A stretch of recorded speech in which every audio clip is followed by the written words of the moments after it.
Before getting started, I have a serious question for you, all right? And I really want you to think about your answer. Are you ready to rock and roll? Because today we're going to be listening to side one of Led Zeppelin 3. Before jumping into the magic that is Led Zeppelin, I'd like to express my gratitude for our amazing Super Thanks heroes. Thank you to Bob Charles, Swedish_Jeff_2022, StephaneSmarties, Peter Buwen, Daniel Lona, Rob K, T Mountain 1, and Beatles for Sale. Thank you guys so much. I hope you're having the most amazing day filled with endless wonders. Just one amazing thing after the other happens for you nonstop. Of course, endless love and major adoration for our ultimate Super Thanks superheroes. Thank you to Jerry Manas. Thank you, Paul Edwards. Thank you, Richard Olsen. And thank you to JCarter CLSIC, or JCarter Classic, I think. Car. Thank you guys so much. This is me continuing to attempt to express how much you guys mean to me, how much I truly love each and every one of you, and how much of an impact you're having on my life. I mean, there is no better way to express what you guys are than ultimate superheroes, because you're a superhero to me. Kicking off this party, we've got Immigrant song.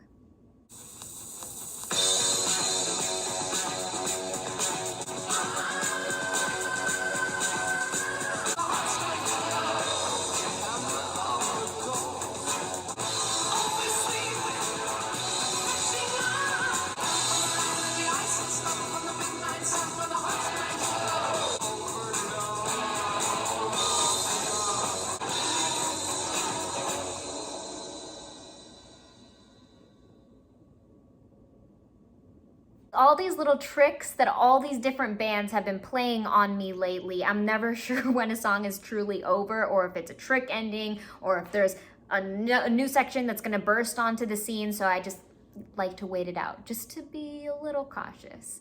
Right out the gate, it had this grunge presence where it was a little distorted, it was a little bit muddy, unclean. Even that like intro, it was like we heard a lot of external noise in the mixing, and it was really cool. And then they gave us a few moments of vocal play where they kind of manipulated their voice to cause this really cool effect that delved deeper into the grunge nature of the song. And I just thought this one was a really good time and a great way to start off this party.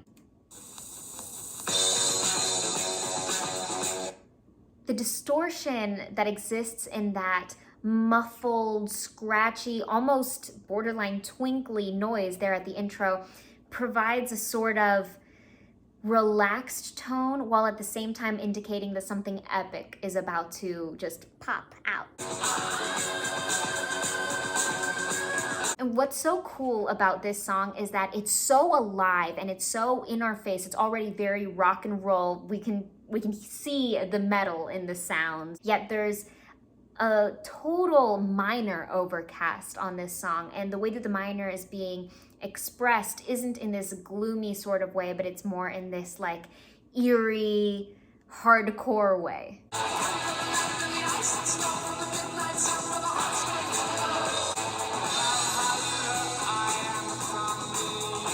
In the vocals, we already have this rhythmic duality at play, right? We started off with this more rap-like execution, this melody that's a little bit faster, and it's, you know, a little bit more rhythmically strict, but then it starts stretching out as the verse goes on, and then we had that little chord change right there, and it was very satisfying where the direction that it took us in.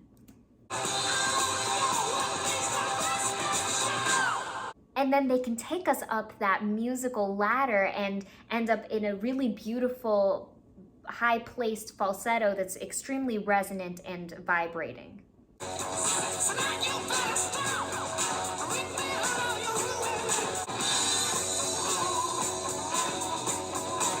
There, I like how they use the vocals to sort of create this kind of musically ambiguous moment. It sounds like there's this effect that's being placed in the music, the way it's communicating with the bass line. There's just so much tension going on here, and I think they created that moment vocally, and that was really cool and really creative and clever. And I love how at the end, when everything is let off, we can still hear the remains of the percussion just ringing out until there's no sound at all. At number 2, we've got Friends.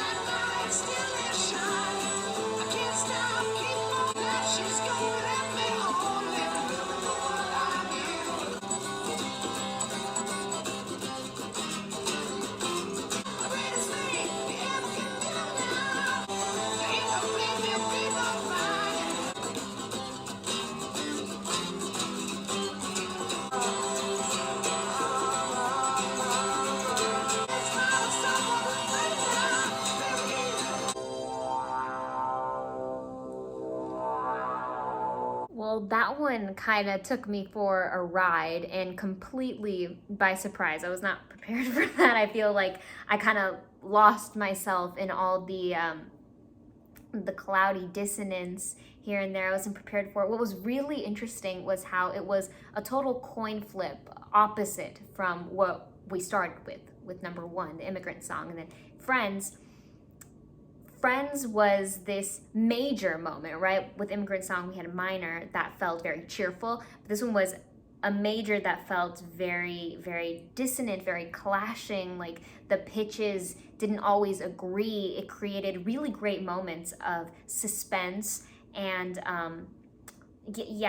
like this increasing tension that just kept building, which made resolutions really satisfying, but it felt like we didn't sit in the resolutions. Like the resolutions were just something that we passed by to get to the next dissonant moment, which made the strings so interesting when they kicked in, because they added to the beauty of the song, because there was this glorious nature that was larger than life that was present, but it was like clouded. It was almost like we were getting to see a beautiful picture through a shattered lens. At the end, when we can hear all the pitches ringing out, you know, without the core, it was like externally everything worked out so beautifully. I think that they did a really great job with invoking emotion, and they did that by creating such an interesting direction and path musically. They had a lot of open chords, but then a lot of really interesting chords, a lot of sus chords. The first parallel that they provide for us is the way that the song kicks off, where it's not immediately on the notes, on the music, but more so in the mixing and in this kind of shattered sound.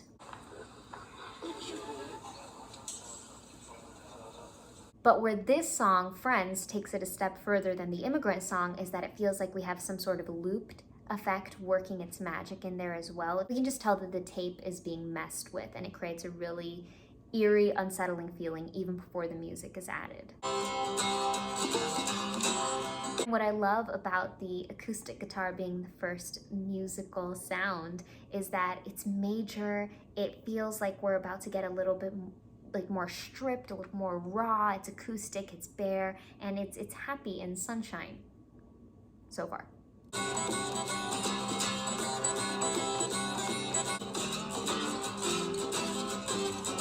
And then all these alternative chords are introduced and they're piled on to create this like spiraling, out of order staircase.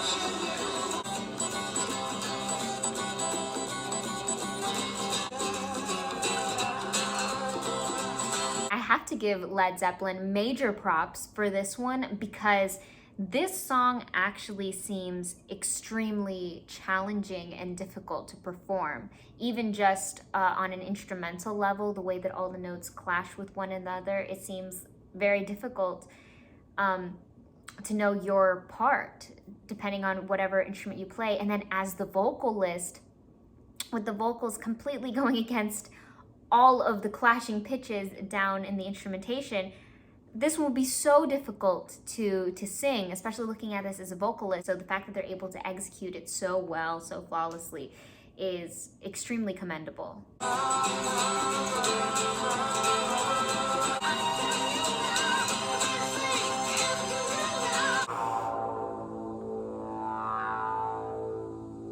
Little sound at the end was really cool, very electronic, almost sounded like some sort of vehicle escaping, like perhaps an airplane or maybe a motorcycle.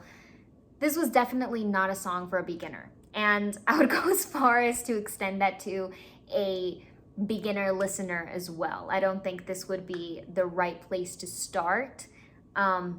But I feel like once you're really warm to the world of Led Zeppelin, you can fully appreciate Friends for what it is. I don't know if anyone in the world is ever gonna agree with this, but there's something within me that feels that Friends could be looked at as the evil twin of Ram On by Paul McCartney. And the party only gets greater and grander, arriving at number 3, Celebration Day.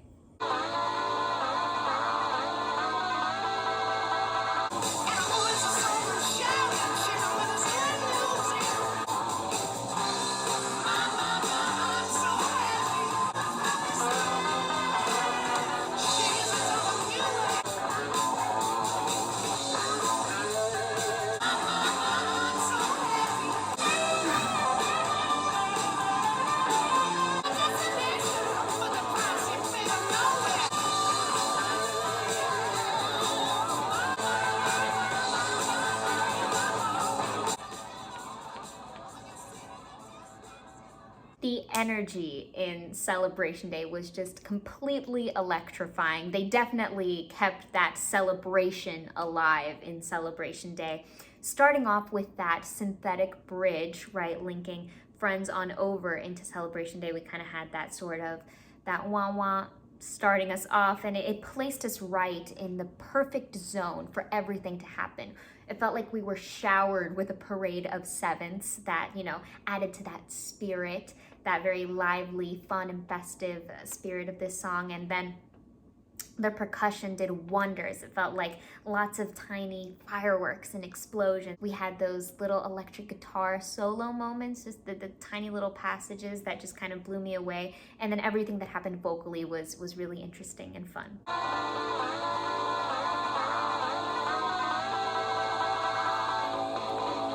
So this intro here is vital for this whole side, I believe, because it provides a deeper understanding for the ending of Friends.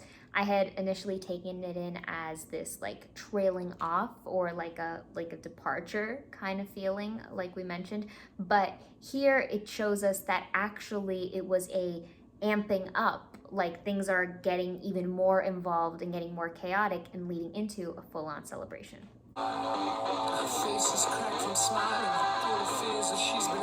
And even the way that the vocal is introduced into this track, the way just the vocal entrance was so different and unique and set apart from the other two. It felt like it kind of just slipped in unexpectedly, and it felt very comfortable and like nonchalant.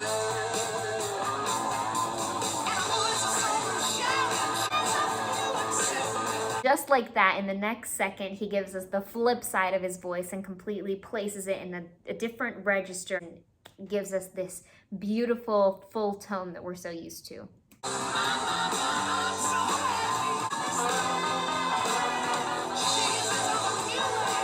And I like how they incorporate right there in the middle just a small rit, and they kind of slow things down and stretch it out and don't wait for the end to do a really big time dramatic decrescendo mixed with a rit and a total slow down and like a stretched out moment. It was just, it was minor. It was just this tiny little moment, but it was so impactful because it kind of gave us time to like have this warped sensation and then just be sprung back into the speed and into the mix.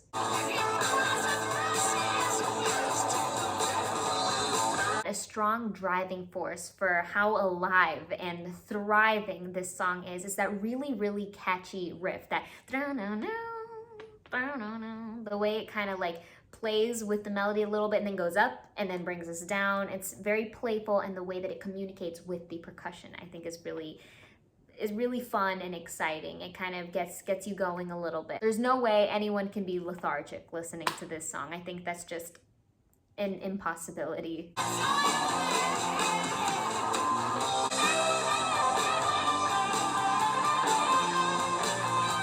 This is the section of the song that completely steals my heart.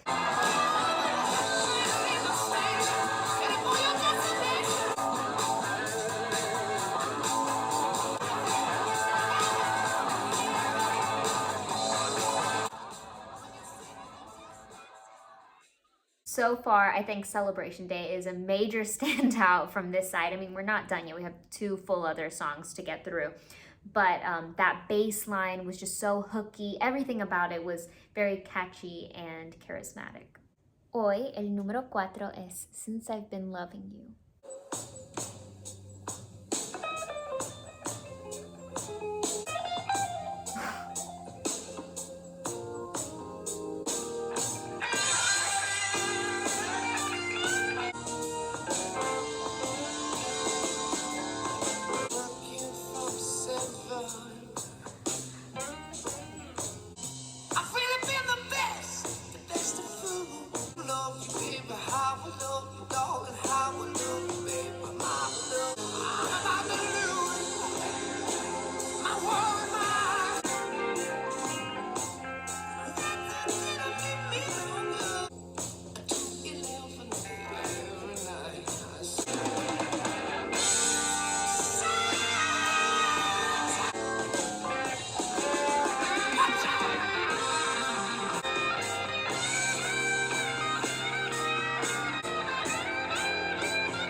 Wow, this one gave me almost as many surprises as I experienced in Echoes. Not to compare anything else to it, just the factor of shock and surprise with the things, even before the vocal was introduced, right? The fact that it was like pulled back, it kind of reminded me of being at a concert, right? And the vocalist says, all right, now we're gonna take things a little bit slow for this next one.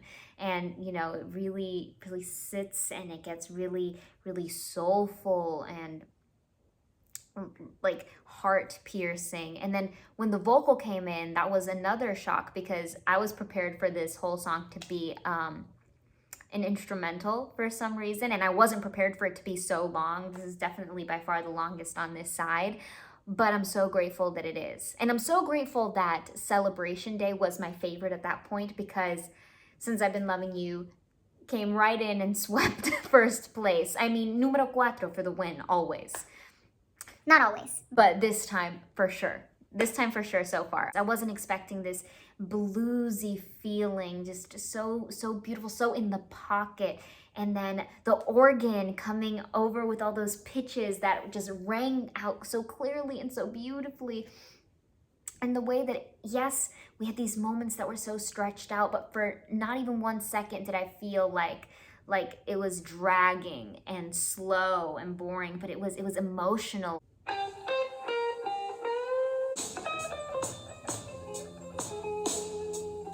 And the way they can just grip you emotionally. This is like ultimate manipulation. Like just within the first few seconds, you're hooked. And it's that finesse that every single instrument is being played with. There's no sense of rush or anticipation. Everything is smooth. Everything is easy yet painful and covered with this layer of torture. The way that they're able to display minor in a completely contrasting way to the minor song that we've already heard in this side, it's night and day. It's almost 2 completely different bands. And the way they can provide these really satisfying and explosive moments, but still have them covered with that vulnerability that's in the slower moments.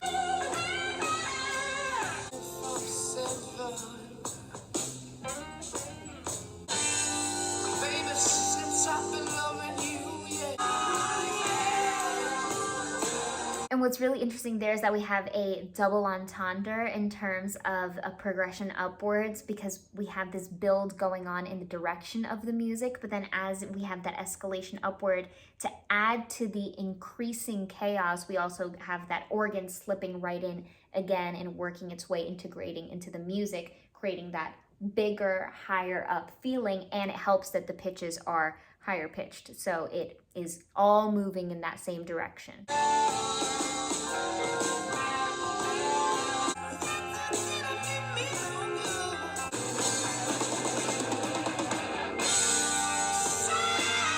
That lead up with the drum, the way we just fell back on it and relied on the drum to just propel us forward, and we just launched up into the most soulful vocal delivery possible.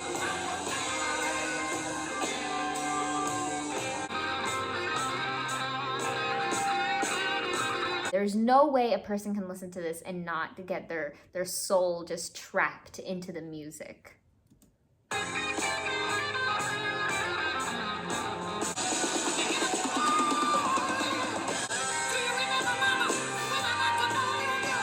Okay, this section got me just as excited this time around as it did the first time, because I'll admit that before we started on this Led Zeppelin journey, the only Led Zeppelin song that I was familiar with or aware of was Stairway to Heaven. So I've kind of been waiting for this moment right here that just happened. I've been waiting for it since we started with Zeppelin 1, side 1.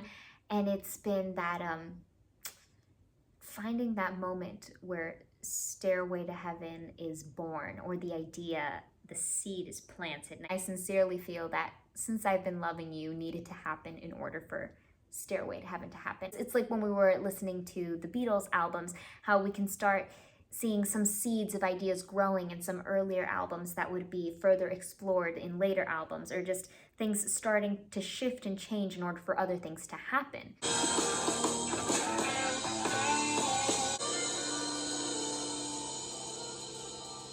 I feel that the best way to describe Since I've Been Loving You is slow burn mixed with insanely riveting. Yeah. Closing out the night for us, we've got Out on the Tiles.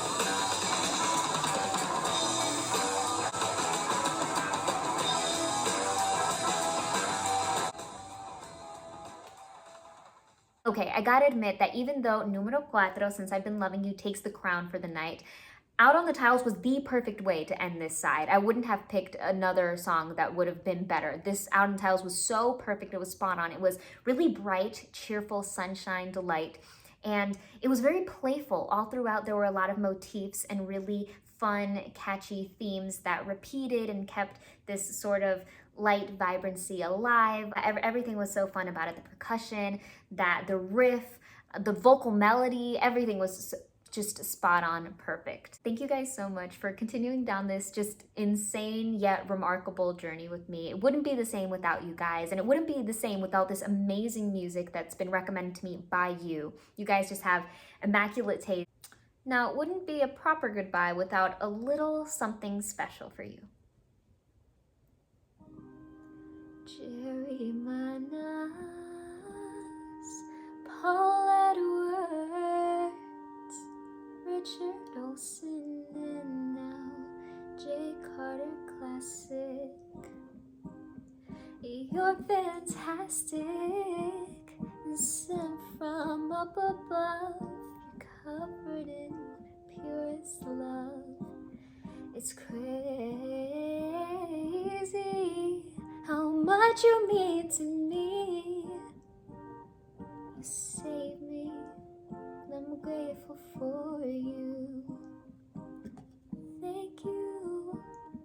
I hope all your dreams and wishes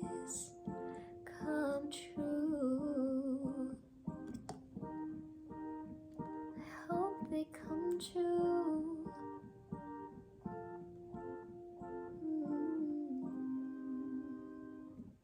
Thank you guys so much. You mean the absolute world to me, and I hope you understand how incredible you are. So with that being said, please remember to keep taking care of yourself and to take it easy.